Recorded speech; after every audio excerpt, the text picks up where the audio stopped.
नमस्कार साथियों, सभी का स्वागत है आपके प्लेटफॉर्म ब्रिलियंट क्लासेस पे। देखिए आप लोगों के लिए आधुनिक भारतीय इतिहास की नई सीरीज शुरू की जा रही है। आपको पहले पढ़ाया भी जा चुका है। तो ये एनसीईआरटी से लेकर क्लास 6 to 12 तक की पूरी एक बेस्ड और एक कंप्रिहेंशन है। ठीक है, पूरा सारांश है। तो अध्याय 1 से स्टार्ट करते हैं। मॉडर्न हिस्ट्री आपके सभी एग्जाम्स के लिए इंपॉर्टेंट है। भारत में यूरोपीय कंपनियों का आगमन, advent of European companies in India. तो देखिए, इसको एक बहुत ही अच्छे ग्राफ तरीके से समझाया गया। देखिए क्या है, ये देख रहे हैं आप है क्या है। ठीक है, यूरोपीय कंपनियों के आगमन का कारण क्या था, कंपनियों के आगमन का क्रम क्या रहा है, 18वीं सदी में भारत की व्यवस्था क्या थी। पहले पुर्तगीज आते हैं, ठीक है, फिर डच आते हैं, फिर अंग्रेज आते हैं, फिर डेनिस आते हैं, फिर फ्रांसीसी आते हैं और फिर ईसाई धर्म का प्रचार शुरू हो जाता है। ठीक है, तो ये पूरे आपको एक फैक्ट के माध्यम से पूरा आपको एक आपके मन में छवि बस जाएगी इस एक सर्किल से। क्या है, कारण क्या रहा, क्रम क्या रहा, क्या स्थिति थी उस टाइम। सबसे पहले पुर्तगीज आए, फिर डच आए, फिर अंग्रेज आए, फिर डेनिस आए और लास्ट में फ्रांसीसी आते हैं वाणिवास के युद्ध से। वो चले भी जाते हैं। तो देखिए, ये रहा उस टाइम का मैप। क्या था देख सकते हैं, ये यूरोप है आपका, देख सकते हैं कितनी इसकी बाउंड्री है। ये था आपका एशिया, और एशिया में ये रहा इंडिया और ये रहा गोवा और कैलिकट। ये देखिए, ये आपके दो पर बहुत ही प्रमुख यहाँ पे बिंदु भी आपको दर्शाए गए हैं। क्या है, ये रहा गोवा जहाँ से पोर्तुगीज़ आपके एंटर हुए थे, और ये कैलिकट, ठीक है, दगामा, ये वास्को डिगामा आपके आए थे। और ये रहा पूरा आपका अफ्रीकन कंटिनेंट। ठीक है, अब देखिए आए कहाँ से, पुर्तगाल की राजधानी क्या थी, देखिए लिस्बन थी। तो यहाँ से पूरा ये यूरोप आपका आधा क्रॉस किए, पूरा अफ्रीका क्रॉस किए। देख सकते हैं आप, केप ऑफ गुड होप यहाँ पे तो आपके आए थे, सभी को पता है। अमेरिका की खोज हो गई थी, उसके बाद ये देखिए यहाँ पे आपके जाके पहुँचते हैं, ये इंडियन ओशियन, अटलांटिक ओशियन। ठीक है, तो मेरे ख्याल से ये आपको चीज़ अब बिल्कुल क्लियर हो गई हो कैसे कैसे आए। देखिए यहाँ पुर्तगाल की राजधानी लिस्बन है। ठीक है, यहाँ से चले, ये चले, कैप वेडे यहाँ पे आता है आपका, ये इक्वाडो, ये आपका इक्वेटर पड़ता है।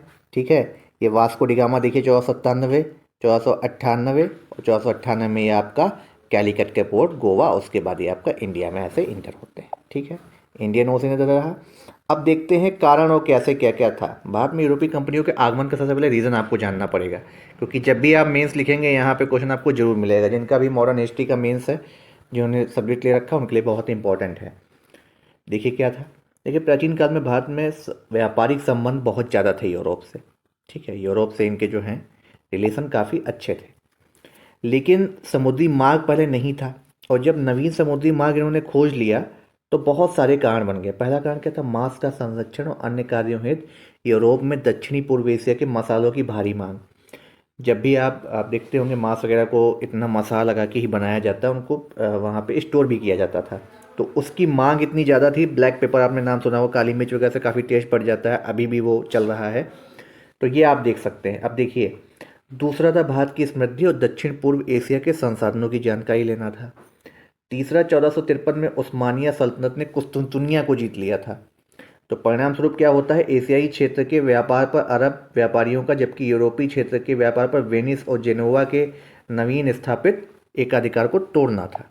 ठीक है, अब फिर यूरोप में क्या होता है, पुनर्जागरण होता है, मानवतावाद, वहाँ पे धर्म सुधार और कंपास जैसे वैज्ञानिक जैसे नवीन आविष्कार होने लगे थे। नए समुद्री मार्ग खोजे गए।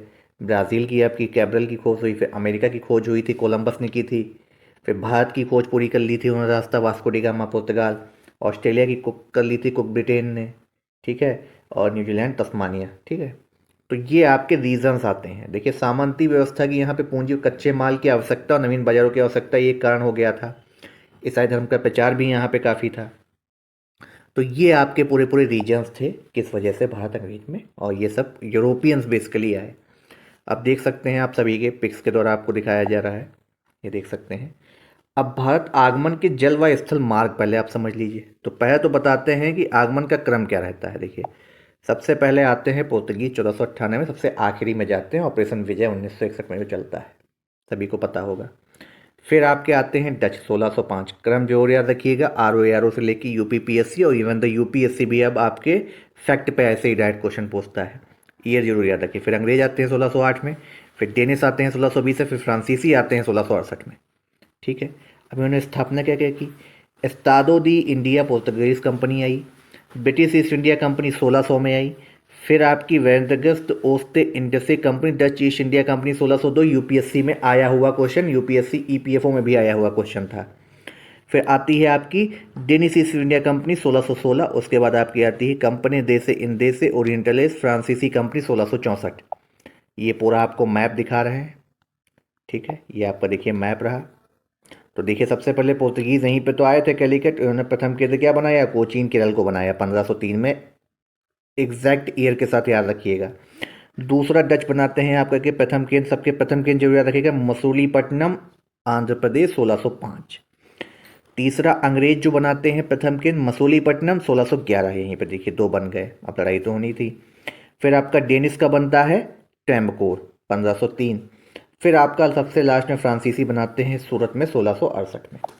एक बार आपको बड़ा करके दिखा दे रहे हैं, ठीक है। ये रहा मैप भारत का, और ये इस तरीके से इनकी प्रथम केंद्र बने थे। सबसे पहले पोर्तुगीज़ का देख सकते हैं मैप, देखिए। फिर आपका डच मसूलीपट्टनम, और डच और अंग्रेज का एक ही जगह पे था, इसलिए इनके पास ज़्यादा वार भी इनकी जल्दी हो गई थी। 1611 मसूलीपट्टनम आंध्र प्रदेश, चौथी प्रथम इनकी थी टेम्बकूर, डेनिस ने बनाई थी, पांचवी फ्रांसीसी केंद्र सूरत में था, ठीक है। तो अब आगमन के जल एवं स्थल मार्ग देखिए। देखिए भारत में अगर आप इंटर करते थे तो दो ही भागों से विदेशी प्रवेश कर सकते। पहला था आपका खैबर दर्रा, जो सभी जानते थे, उत्तर पश्चिमी सीमा को पार कर परंपरागत स्थल मार्ग से आना। दूसरा था समुद्री मार्ग, जो कि यूरोपियन ने पूरा बनाया था। अब स्थल मार्ग आपका बाल्कन देशों से होते हुए आता था, जैसे टर्की, बाल्कन कंट्रीज़ को भी यहीं पे याद रख लीजिएगा, ज्योग्राफी में आपका एक पॉइंट पक्का हो गया, ठीक है। बाल्कन कंट्रीज़ आपसे पूछा जाता है, और इस बार चांसेस हैं, क्योंकि इस बार जो पेपर आपका बना था सभी को पता है किस तरीके से धांधली हुई थी, किस तरीके से पेपर आउट हुआ, पेपर सेट हुआ था, सब कुछ वहीं पे था। तो इस प्रकार ये कोई भी आपसे क्वेश्चन ऐसे नहीं आया था, इस बार ये सारे क्वेश्चन आने के बिल्कुल चांसेस हैं। तो बाल्कन कंट्रीज़ में देखिए टर्की, फारस, ईरान, इराक होता हुआ आप अफगानिस्तान जो पहुंचता था। फिर देखिए हमने खैबर दर्रे का नाम लिया था, खैबर, कुर्रम, बोलन, गोमल आदि दर्रों से जब पहुंचते हुए इंडिया कोई आता था। अब क्या था, दूसरा था जलमार्ग, जो भूमध्य सागर और अथवा काला सागर द्वारा लाल सागर, फारस, गल्फ ऑफ, ठीक है, फारस की खाड़ी, और अरब सागर होते हुए भारत पहुंचता था कोई। तो ये दो रास्ते बिल्कुल याद कर लीजिएगा, आपके ज्योग्राफी के भी क्वेश्चन यहीं से तैयार हो गए दोनों क्वेश्चन। फिर क्या था, 18वीं शताब्दी में 1700 से 1799 में भारत की स्थित लाल सागर एवं भूमध्य सागर के बीच नहर निर्माण से पूर्व सीधा जुड़ाव नहीं था, बल्कि थोड़ा भूमि मार्ग पर भी पार करना होता था। यही एक बहुत बड़ी बाधा आ रही थी एक क्षेत्र से दूसरे क्षेत्र ले जाने के, ठीक है, क्योंकि यहाँ पे पशुओं की बहुत ज़्यादा जरूरत होती थी, भारी पशुओं की। अब क्या था, अर्थव्यवस्था कैसी थी उस time, condition of India in the 18th century. देखिए ज़्यादातर उस टाइम जो आपके फेमस एरिया थे कर्नाटका, बंगाल, ठीक है। तो क्या था, देखिए मुगल साम्राज्य का पतन हो रहा था, नए राज्य आ गए थे, जैसे कि उत्तराधिकार वाले बंगाल, हैदराबाद और अवध का क्षेत्र। नई शक्तियाँ भी आई थी, तो मराठा, राजपूत, सीरत, जाट। कहीं ना कहीं मराठा साम्राज्य ने जितना लोहा लिया है उतना ही भारत को गुलाम बनाने में मराठा साम्राज्य आगे रहा है, ये भी बात आप याद रखिएगा।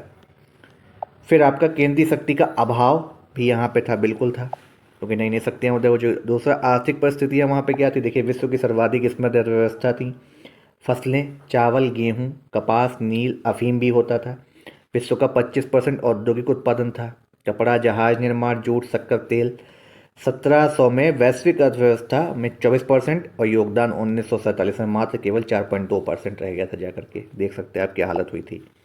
फिर आपका वर्ण व्यवस्था, बाल विवाह, भेदभाव, जाति व्यवस्था, सती प्रथा, ये कई सारी चीज़ें तब आ चुकी थी।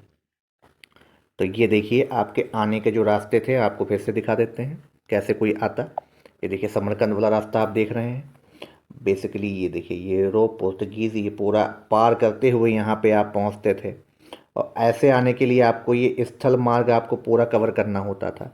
तो ये था आपका भारत में आने का रास्ता, ये रहा इधर ऑस्ट्रेलिया, ठीक है। अब देखिए होता क्या है,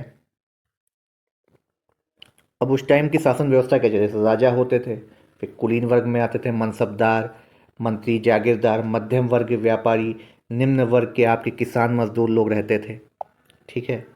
तो सबसे पहले आए और सबसे बाद में गए थे वो कौन थे, पोर्तुगीज़ थे। 1498 में आए थे, 1961 में गए थे, सर्वप्रथम आए came first last to go, ये आपके पोर्तुगीज का था। अब इनके बारे में पूरा एक ग्राफ आपको तैयार किया गया, देख सकते क्या है। आगमन का कारण इनके क्या रहा, सामान्य तथ्य इसमें क्या रहे, वास्को डी गामा यहाँ पे बहुत ही महत्वपूर्ण भूमिका निभाते हैं। गवर्नर पुर्तगाली नीनो दी कुन्हा, ठीक है। अल्मेडा की काफिले व्यवस्था, ब्लू वाटर पॉलिसी, पुर्तगालियों का व्यापार पर प्रभुत्व क्या था, विस्तार की नीति क्या थी, उनके पतन का कारण क्या रहा और शासन का भारत पर प्रभाव क्या रहा। लास्ट में आपको इंपॉर्टेंट फैक्ट इसमें मिलेंगे। तो ये देखिए, आज हम आपको पोर्तुगीज़ का पूरा बताए दे रहे हैं कैसे क्या। 1498 में देखिए प्रथम यूरोपीय वास्को डी गामा समुद्री मार्ग से भारत पहुंचता है, ये देख सकते हैं। प्रथम इनकी फैक्ट्री पुर्तगाली फैक्ट्री इनकी कोचीन में हुई, दूसरी इनकी होती है कन्नूर में। फिर इनके प्रथम जो गवर्नर थे, इनका नाम याद रखिएगा, फ्रांसिस्को डी अल्मीडा। दूसरे आपके जो आते हैं वास्तविक संस्थापक और नींव जिन्होंने रखी, वो थे आपके अल्बुकर्क, डी अल्बुकर्क। पुर्तगालियों को गोवा पर अधिकार होता है 1510 में। 1535 में उन्होंने दमन दीव पे अधिकार किया, 1535 में। 1559 में इन्होंने किया दमन पे अधिकार। ये एक्चुअल फैक्ट वाली डेटे याद रखिएगा, ईयर वाइज पूछा जाएगा। दक्षिण में पूर्वी एशिया में डचों ने पुर्तगालियों को हराया। 1612 में देखिए अंग्रेजों ने सूरत में हरा दिया इन्हें। 1639 में मराठों ने सालसेट और बेसिन पर अधिकार किया। 1658 में श्रीलंका और मालाबार में पुर्तगालियों की हार होती है। और 1661 में चार्ल्स द्वितीय द्वारा पुर्तगाली राजकुमारी कैथरीन से विवाह करने के बाद मुंबई जो द्वीप था इन्होंने दहेज में दे दिया था। तो ये रहा पूरा पृष्ठभूमि आपके पुर्तगालियों के आने की, क्या क्या उन्होंने किया, कैसे क्या। कल आपको विस्तृत पूरी जानकारी के साथ जो वीडियो मिलेगा उसमें आपको वास्को डी गामा ने कैसे क्या किया, कैसे इंडिया में आया और क्या क्या वहाँ के उनके प्रमुख गवर्नर रहे, ये सब आपको उस वीडियो में मिलेगा। ठीक है, वीडियो कैसा लग रहा है एक बार कमेंट जरूर करें, वीडियो को लाइक जरूर करके शेयर जरूर कर दें अगर आपको अच्छा लग रहा हो तो। और अन्य सुझाव जो भी हों आप बताइए, उसी हिसाब से आपको वीडियोस मिलेंगे। अब आपको डेली वीडियोस देने की तैयारी हो रही है। और मॉडर्न हिस्ट्री से हमने शुरू किया है क्योंकि बहुत ही इंपॉर्टेंट पॉइंट्स आपके यहाँ से हर एग्ज़ाम में आते हैं। यूपीपी, यूपीपीएससी, आरओ, यूपीपीसीएस 2024 का जो पेपर होना है, यूपीएससी, ईपीएफओ, इन सभी एग्ज़ाम के लिए बेहद इंपॉर्टेंट ये वीडियो है। धन्यवाद।